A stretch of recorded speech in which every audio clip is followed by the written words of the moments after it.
Merci Nicolas Skoumdjian pour ce témoignage, cette analyse, ce regard, à la fois sur le concept de génocide, sur le travail, la justice auprès des bourreaux, auprès des responsables, mais également la petite parenthèse qu'il a ouverte à propos des négationnistes. Et la justice, elle est connue pour ses verdicts. Eh bien, à nous, cette fois-ci, de rendre la conclusion avec notre ami Raymond Kevorkian, que là aussi on ne présente plus. Et c'est la dernière intervention. Raymond va clôturer les débats, va faire un bilan de ces 4 jours d'échanges. Et je lui cède tout de suite la parole. C'est quand même mission un peu impossible de synthétiser 60 contributions. Alors, je vais commencer par un mot très sérieux. Je dirais qu'en quelque sorte, au cours de ces 3 jours, nous avons répondu en partie à l'attente de M. Erdogan, qui proposait donc la création d'une commission d'historiens. Nous sommes historiens et nous faisons le travail, bien entendu, indépendamment de tout pouvoir politique, puisque c'est le b.a.-ba du métier d'avoir un minimum d'indépendance. Alors, cet après-midi même, ce dernier panel a soulevé plein de questions qui méritent des commentaires. Il y en a de multiples. Par exemple, on a parlé du front du Caucase. Et j'avais entendu à Berlin un spécialiste de Turquie, de Smir, développer la question. Et la conclusion qu'il avait, c'était que finalement le front caucasien n'intéressait pas beaucoup l'état-major et notamment les Allemands, et que de ce fait il y avait assez peu d'officiers dans la circonscription de la 3e armée qui couvrait le front du Caucase. Bon. C'est discutable. D'une part, c'est quand même un front qui a permis de bloquer au moins une centaine de milliers d'hommes de l'armée russe dans un endroit donné. La Russie constitue quand même pour la Turquie une sorte d'ennemi héréditaire qui avait provoqué un véritable traumatisme dans ce pays du fait des guerres successives qui ont été à chaque fois des défaites. Et moi, je disais qu'une hypothèse méritait d'être soulevée sur la question.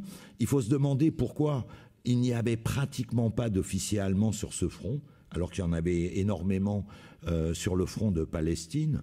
Peut-être est-ce dû au fait que l'essentiel, finalement, des destructions d'Arméniens se sont produits dans les 6 vilayettes qui sont dans la juridiction de la 3e armée. Je ne dis pas que c'est ça, mais cette hypothèse mérite, à mon avis, d'être posée. Concernant l'intentionnalité, alors évidemment, c'est vraiment un débat qu'on finira jamais de... Bon, il y a un petit côté artificiel quand même dans cette discussion, parce que ce soit dans le cas de la Shoah comme dans le cas des Arméniens, on voit bien que la planification se fait en fonction des événements et des circonstances. Dans le cas de la Shoah, c'est l'extension de l'offensive de la Wehrmacht toujours vers l'Est qui prolonge toujours plus la destruction. Il est évident que l'intentionnalité existe, il me semble que c'est évident. Après, quand l'opportunité est là, eh bien on la met en œuvre. Dans le cas ottoman, on est dans un phénomène presque inverse. Je dirais que c'est presque l'échec de l'extension vers le Caucase, turcophone en particulier, qui engendre un repli sur l'Empire ottoman et la mise en œuvre d'une question intérieure. Donc, à la différence de la Shoah, nous sommes pour le cas spécifique dans une question intérieure ottomane et non pas dans une projection vers l'extérieur, si évidemment on accepte d'ignorer les quelques extensions qu'il y a eu, d'une part en 1914-15 en Azerbaïdjan persan et d'autre part en 1918, au printemps et à l'été 18, vers le Caucase, les régions donc d'Alexandropol et même après Bakou. Bon, ça c'est le premier point. Alors, parmi je pense, les éléments qui se sont dégagés au cours de ces jours de débat, les antécédents des génocides, les prémices, les premières violences de masse, constituent sûrement un élément qu'il va falloir dans les années futures étudier de manière beaucoup plus systématique. J'ai entendu Taner Akçam évoquer cette question. Les liens, effectivement, il est indéniable qu'il existe des liens entre ces prémices violentes et 1915. Mais ces liens ne sont pas de nature juridique. Il faut clairement distinguer les violences qui précèdent de celles de 1915, puisque elles n'ont pas la même vocation. Ça a été développé au cours des débats.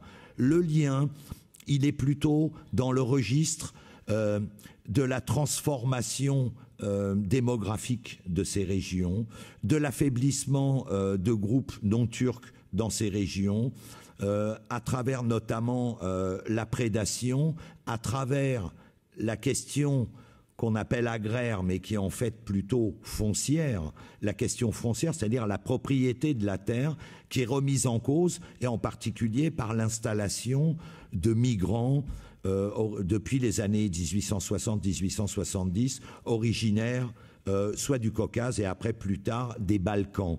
Donc, une logique de transformation démographique, de prédation, certes, mais avant 1915, qui relève seulement d'un autre niveau de violence. Et comme c'était souligné pendant les débats, qui touche très rarement les femmes et les enfants, sauf sous la forme d'enlèvement. Concernant la méthodologie ou les mécanismes de prise de décision des jeunes Turcs. Mon voisin, Eric Zurker, a développé, je pense, une explication assez convaincante sur le double système pour donner des ordres, un système double, et d'autre part sur la variabilité du niveau de prise de décision, à savoir parfois 3, parfois 5, parfois 10, parfois 30 membres du comité central jeune turc, avec un lien plus ou moins élaboré, officiel, avec le pouvoir officiel, les autorités. Bon, il me semble que concernant ces prises de décision, cette méthodologie, il y a un autre élément qu'il faut mettre en valeur, c'est celui qui est lié aux événements de mars-avril 1916. Hein, c'est un élément qu'on commence à peine à aborder. Donc, nous disposons de références sans avoir bien évidemment de précision absolue. Mais nous savons qu'il y a des changements de fonctionnaires dans ces régions, en particulier de Vali ou de préfets pour le cas de Zauj, ou qu'on a installé sur place à ces mêmes époques des fonctionnaires qui ont fait leurs preuves, si on peut dire, au cours de la première phase du génocide dans les régions nord. Ça, c'est clair. Cette deuxième phase, elle a une signification très particulière, ou si vous voulez, cet élément qui ressemble à une deuxième décision. On sait qu'il y a grosso modo 500 000 personnes qui survivent encore au début du printemps 1916 dans ces camps. Khatchik Mouradian a très bien expliqué les raisons objectives, cette forme de défense humanitaire, de résistance humanitaire qui a été développée par des réseaux arméniens qui sont très larges, avec l'aide d'Américains. En fait, il est clair que les autorités jeunes turcs n'ont jamais envisagé une seconde que autant de personnes puissent résister aussi longtemps dans les conditions climatiques et les intempéries dans ces régions. La surprise, donc, il a fallu la gérer et on a des éléments vraiment précis, à commencer par des documents qui ont été présentés au cours du procès des chefs jeunes turcs en 1919. Nous avons des éléments très précis sur la destruction d'environ 280 000 déportés, d'une part dans la région de Derzosh, qui est une sorte de terminus donc des camps de la ligne de l'Euphrate, et d'autre part dans la région de Rasulayn, donc plutôt sur l'axe qui va vers Mossoul et Bagdad. Ces crimes, donc, qui sont assez bien documentés maintenant, assez bien localisés, dont on connaît les auteurs, essentiellement des Tchétchènes, donc des quelques escadrons tchétchènes de Rasulayn, on les connaît. Mais quelle est leur signification au final par rapport au génocide lui-même? Nous sommes là dans les zones officiellement considérées comme des zones de relégation des déportés arméniens. Hein, c'est l'approche officielle. Nous sommes à plus de 1000 kilomètres du front caucasien, même si celui-là est descendu un petit peu vers le sud, un peu moins peut-être en 16. Et nous sommes encore très loin du front de Palestine. Donc,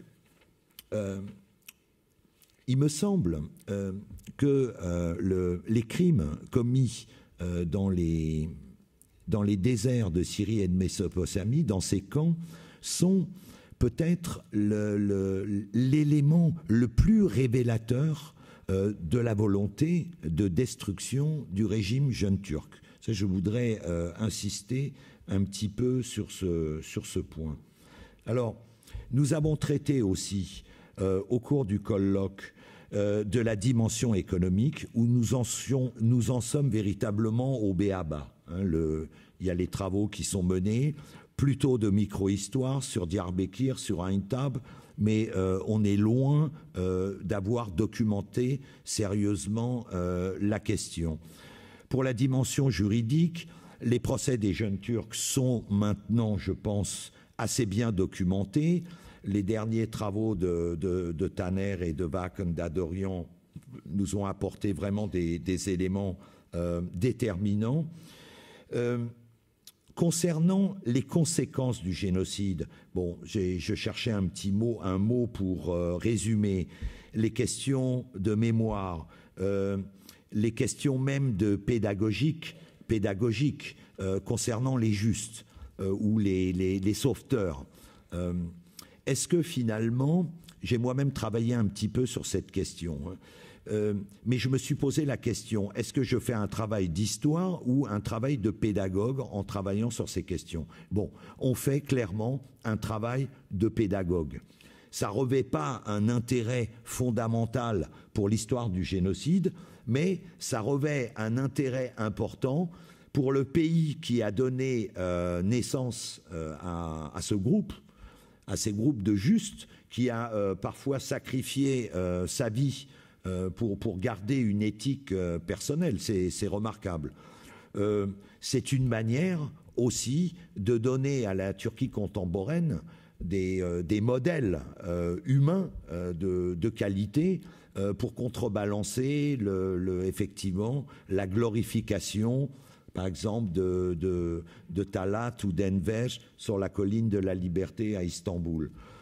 Il y a les effets traumatiques, bien entendu, qui ont été évoqués. À mon avis, c'est une sorte de puits sans fond. Hein, la conservation de la mémoire, la question des Arméniens islamisés, qui en est effectivement vraiment, même pas à son b.a.-ba. En fait, on a on a étudié la mémoire des Arméniens islamisés, mais le traitement historique de cette question n'a jamais été fait. On l'a même pas catégorisé. On parle essentiellement des grands-mères, mais l'immense majorité de ces Arméniens islamisés sont en fait des familles qui ont été islamisées en bloc et qui ont des modes de fonctionnement internes qu'on devine. On a compris qu'ils ont tendance plutôt à se marier entre eux, qu'on en retrouve certains à Stamboul, voire en Europe, dont l'un, un frère, une sœur. Le frère devient moufti, et j'ai fini, moins que ça.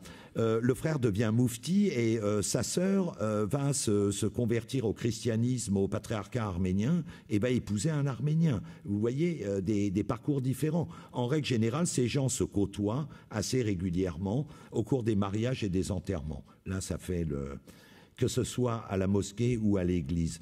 Donc, vous voyez, il faut être très modeste. On ne sait pas grand-chose là-dessus. Mais il faut un vrai travail de terrain. Un vrai travail de terrain qui a clairement pas été encore accompli. Alors, concernant le négationnisme, bon, c'est vrai que en Europe, nous sommes un petit peu plus avantagés qu'aux États-Unis. Je pense qu'une des raisons principales, c'est qu'on a assez peu d'universités privées en Europe, que ce sont des établissements publics avec des règles internes, laïque, et que il est toujours possible de favoriser des travaux de recherche, etc., de favoriser des publications, mais il est quand même un peu plus difficile d'introduire en fait des propagandistes dans le système universitaire, en Europe du moins. Aux États-Unis, le système privé, les bourses, tout repose sur l'argent finalement. Excusez-moi, hein, je ne veux pas être critique, mais le aide des compagnies américaines privées qui ont sûrement des intérêts en Turquie. Et M. Erdogan, dans son discours, je crois c'était 18 ou 19 mars, expliquait que, en fait, cette diaspora arménienne employait des méthodes vraiment de barchiche, hein, comme on dit là-bas, et que eux, ils savaient parfaitement comment ça fonctionnait. Vous voyez, évidemment. Bon, plus sérieusement, je pense qu'il faut transformer le négationnisme en un objet de recherche en prenant de la distance et presque avec humour. Parce que c'est plus possible de prendre au premier degré des McCarthy. Non, je suis sérieux et je le dis sans mépris. On ne peut plus les prendre au premier degré. Il faut faire un décryptage de ce travail. Et on voit bien qu'il y a une manipulation.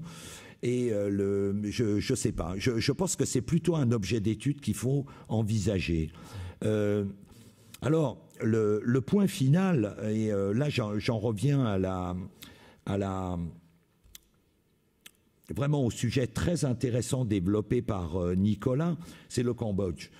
Et là, ça me permet de me rapprocher du comparatisme. Bon, on a eu des sessions sur le comparatisme et on a quand même une communauté de pensée maintenant sur les règles basiques qu'on retrouve la plupart du temps dans ces violences de masse.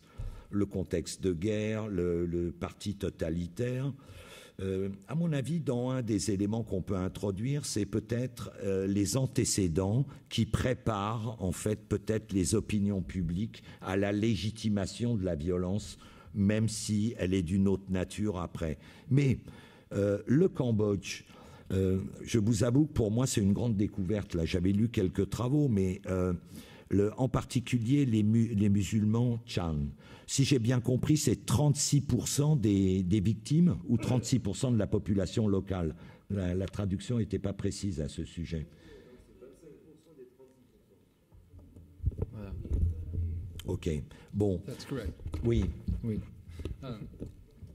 I would just say that it wasn't just, and the point I'm intended to make, ce que it je wasn't voulais dire, just the ça n'était pas number, and que that's not le always the chiffre, key ce n'est pas for que le genocide. nombre. There's no Pour le minimum génocide, number il n'y a or pas un percentage chiffre that has to minimum be ou un killed. pourcentage But what we numérique de gens qui doivent found être... On a what découvert, we will argue, this et trial is nous allons ongoing, argumenter en ce sens is dans ce that procès.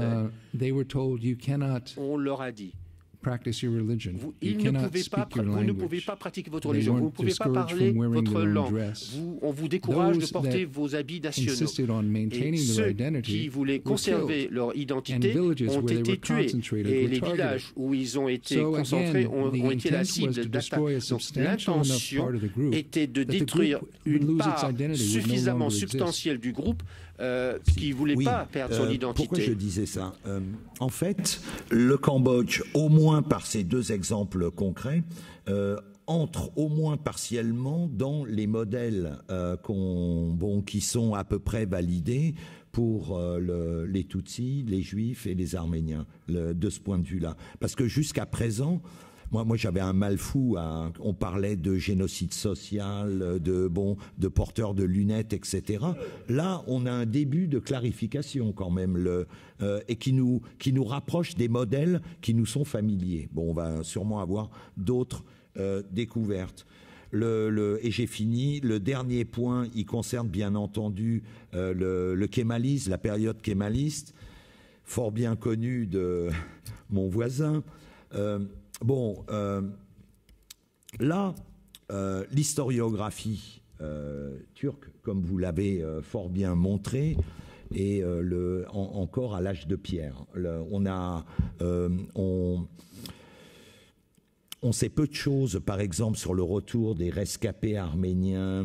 On sait assez peu de choses sur les procédures qui ont été employées contre les Grecs, malgré tout ce qu'on peut dire. On sait qu'il y a eu des massacres localisés, des déportations, après, ultimement, des échanges de population. Mais moi, pour ma part, je n'utilise pas le terme de génocide pour caractériser le cas grec. Je ne dis pas qu'on ne va pas l'utiliser, mais nous attendons en fait des travaux dignes de ce nom, documentés, pour essayer d'évaluer le niveau de violence atteint contre eux. Ce qui est certain, c'est que la politique d'homogénéisation voulue par le comité central jeune turc a pris des formes différentes, même si au final le résultat est le même, principalement pour les populations grecques, assyro-chaldéennes et arméniennes.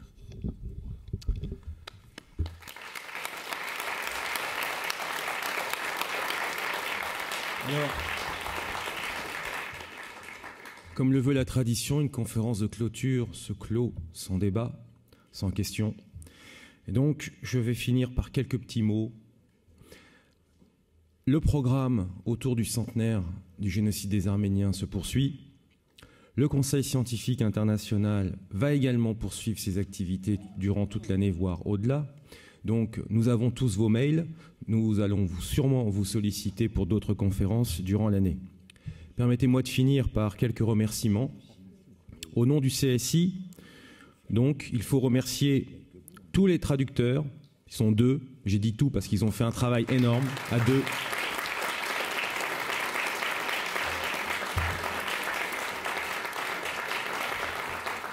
Remercions également, comme l'a fait aussi Annette un peu avant moi, mais remercions également tous les intervenants, 63.